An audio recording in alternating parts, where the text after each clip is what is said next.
We're taking things that are, genetically modified organisms, and we're injecting them in little kids' arms. We just shoot them right into the vein. Gates' business strategies came under fire in 1998 when the United States Department of Justice sued Microsoft for antitrust violations. This is tape 3 of the videotape deposition of Bill Gates on September. During the 18-month trial, Gates gave hours of videotape testimony. What were the non-Microsoft browsers that you were concerned about in January of 1996? That month. Yes, sir. And what about it? What non-Microsoft browsers were you concerned about in January of 1996? I don't know what you mean concerned. What is it about the word concerned that you don't understand?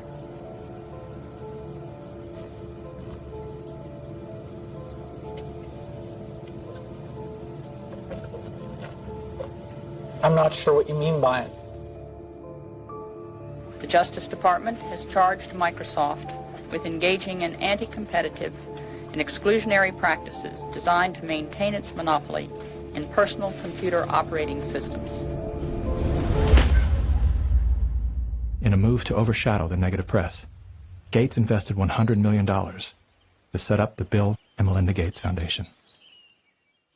Overnight, Bill Gates transformed his public image from ruthless tech monopolizer to the world's most generous philanthropist. I'm pleased to announce that we're pledging an additional $1 billion to... We had the chance to witness Bill Gates 2.0, the man you don't know. The rebranding campaign paid off. His net worth swiftly doubled, earning Bill Gates the title of richest man in the world. You've invested $10 billion in vaccinations over the last 2 decades, and you figured out the return on investment for that, and it kind of stunned me. Can you walk us through the math? In a Wall Street essay, Bill Gates declared vaccines the best investment I've ever made. There's been over a 20-to-1 return. So if you just look at the economic benefits, that's a pretty strong number compared to anything else. The Gates Foundation expanded rapidly into a massive, vertically integrated, multinational corporation, controlling every step in a supply chain that reaches from its Seattle-based boardrooms to the villages of Africa and Asia. Is the world's largest private philanthropy causing harm? The Bill and Melinda Gates Foundation has made millions of dollars each year from companies blamed for many of the same social and health problems the foundation seeks to address. The Gates Foundation has investments in 69 of the worst polluting companies in the U.S. and Canada. Other companies in the foundation's portfolio have been accused of transgressions, including forcing thousands of people to lose their homes, supporting child labor, defrauding and neglecting patients in need of medical care. The Gates Foundation has not provided details on William H. Gates III and Melinda French Gates. As a top donor to both the WHO and the CDC, no one man has more power than Bill Gates to influence and control the health and medical freedom of all people. Normalcy only returns when we've largely vaccinated the entire global population. This will be the new normal until a vaccine is developed. Until we find a vaccine, going back to normal means putting lives at risk. We need to produce it and to deploy it in every single corner of the world. Full vaccination of our children and pregnant women. Development of new vaccines, therapeutics and diagnostics. Before effective vaccines and therapeutics are developed.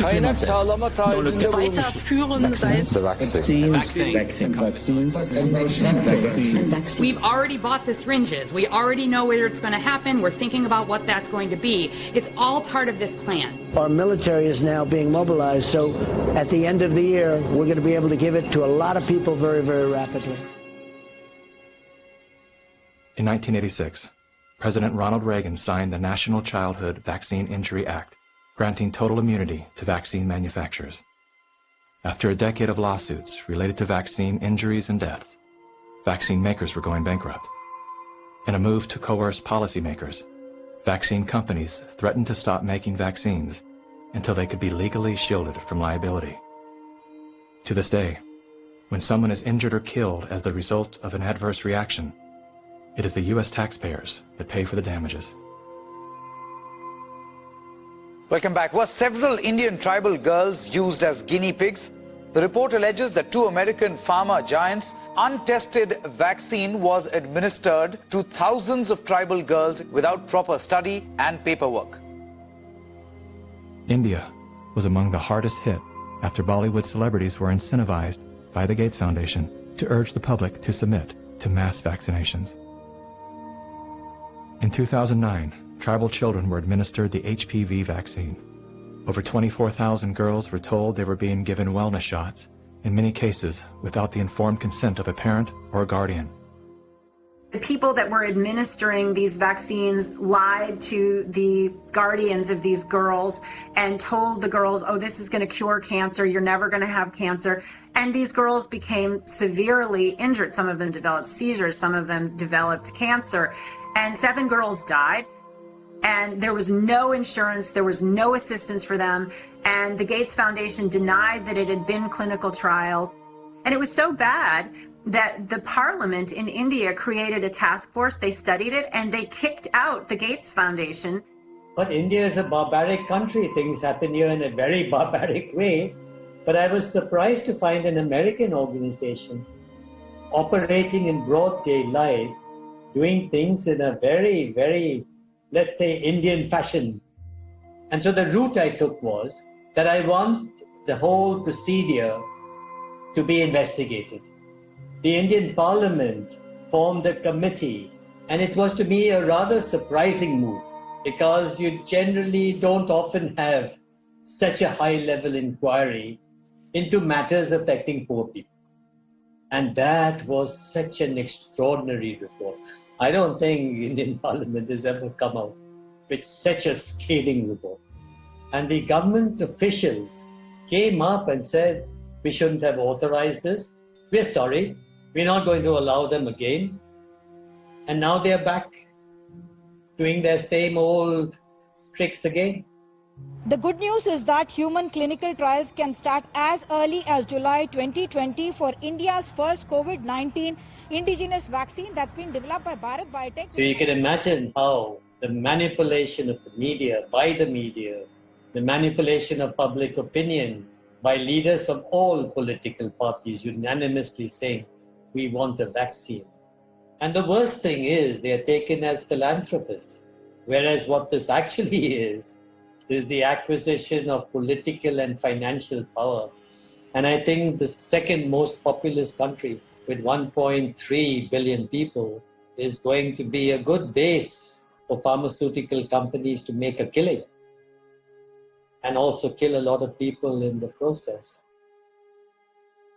Yes, I just find it a pity that we haven't been able to get any benefit for the girls who suffered, you know. It's so terrifying as to what they're actually doing with the world. We're taking things that are, genetically modified organisms, and we're injecting them in little kids' arms. We just shoot them right into the vein. A 2018 scientific study released in the International Journal of Environmental Research and Public Health concluded that over 490,000 children in India developed paralysis as a result of the Gates-supported oral polio vaccine that was administered between the years of 2000 and 2017. Using all the usual sleight of hand, U.S.-based media and fact-checkers rushed to bury the story. But thanks to the meticulous work of a team of Indian researchers and doctors, the inconvenient truth lives on the NIH.gov website.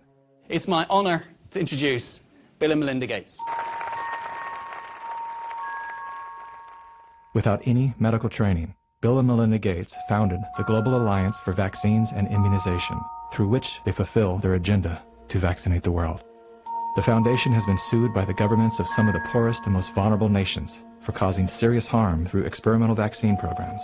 If you just look at healthcare workers around the world, they deserve to get the vaccine first. Here in the United States, really, it's going to be Black people who really should get it first, and many indigenous people. Vaccines were always taught to us that it was safe, it was healthy, this is things that we had to do. But given the position that I am in now as a state legislator, and looking at these studies and reviewing a lot of these studies, it's very scary. And I want the African American community to open up their eyes. Of all the places that Mr. Gates could have gone in the world, why did he settle on Africa? It's not because he cares about people that look like me. He cares about an agenda. African bodies have been used as lab rats for many years for Big Pharma. They are using us for trials, they are using us for testing, but as an African, I say no more. Africans, they're tired of becoming the guinea pigs of the world. Their antennas are raised and they're telling each other all over social media. They're on high alert right now. There is a policy of the American government. It's called the Kissinger Report, which was produced in the mid-70s. And it explicitly states that the purpose of the foreign policy in Africa was to reduce the population, because they have great mineral resources there. At the time, Kissinger and those involved with the Carter administration wanted to shrink the population, make sure that the Africans do not develop and do not use the resources for themselves, because we in the States, we need them. There is a concerted effort of foreign powers to control the population of Africa. Some children did survive the botched vaccinations last month and will recover, but 15, all under the age of 5, died from fever, vomiting, and diarrhea. Human errors contributed to the unfortunate deaths of the children. How can you believe Big Pharma but not believe these parents when they tell you that their children have been injured by Big Pharma? I don't care how big this corporate machine looks. As a parent, I can tell you, these people will never stop fighting for their kids.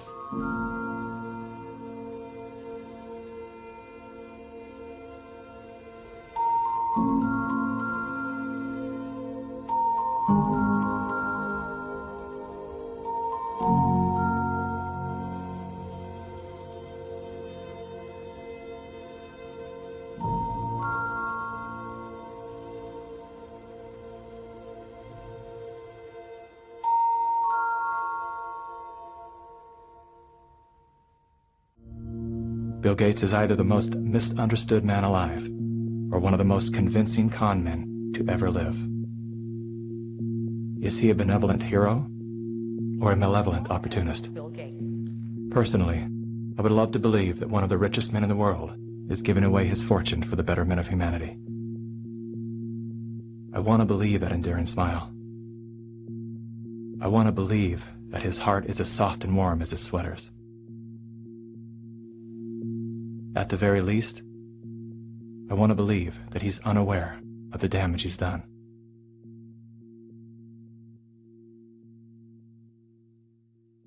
When do you think life will fully return to what we thought of as normal back in January? No masks, no social distancing, no other protective measures necessary.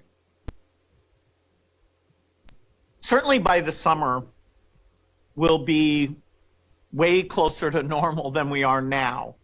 But even through early 2022, unless we help other countries get rid of this disease and we get high vaccination rates in our country, the risk of reintroduction will be there. And of course, the global economy will be slowed down, which hurts America economically in a pretty dramatic way. So we'll have, starting in the summer, about 9 months where a few things like big public gatherings will still be restricted. But we can see now that somewhere between 12 to 18 months, we have a chance, if we manage it well, to get back to normal. For the world at large, normalcy only returns when we've largely vaccinated the entire global population. And well, this won't be the last pandemic that we face. So we, we'll have to prepare for the next one. That, I'd say is will get attention this time. Mm-hmm.